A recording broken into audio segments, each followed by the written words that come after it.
They call it the Raindrop Prelude. But Chopin never gave it that name. Still, the gentle notes fall like rain.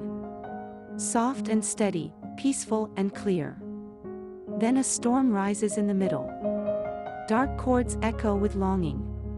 But the rain never really stops. It lingers beneath every phrase.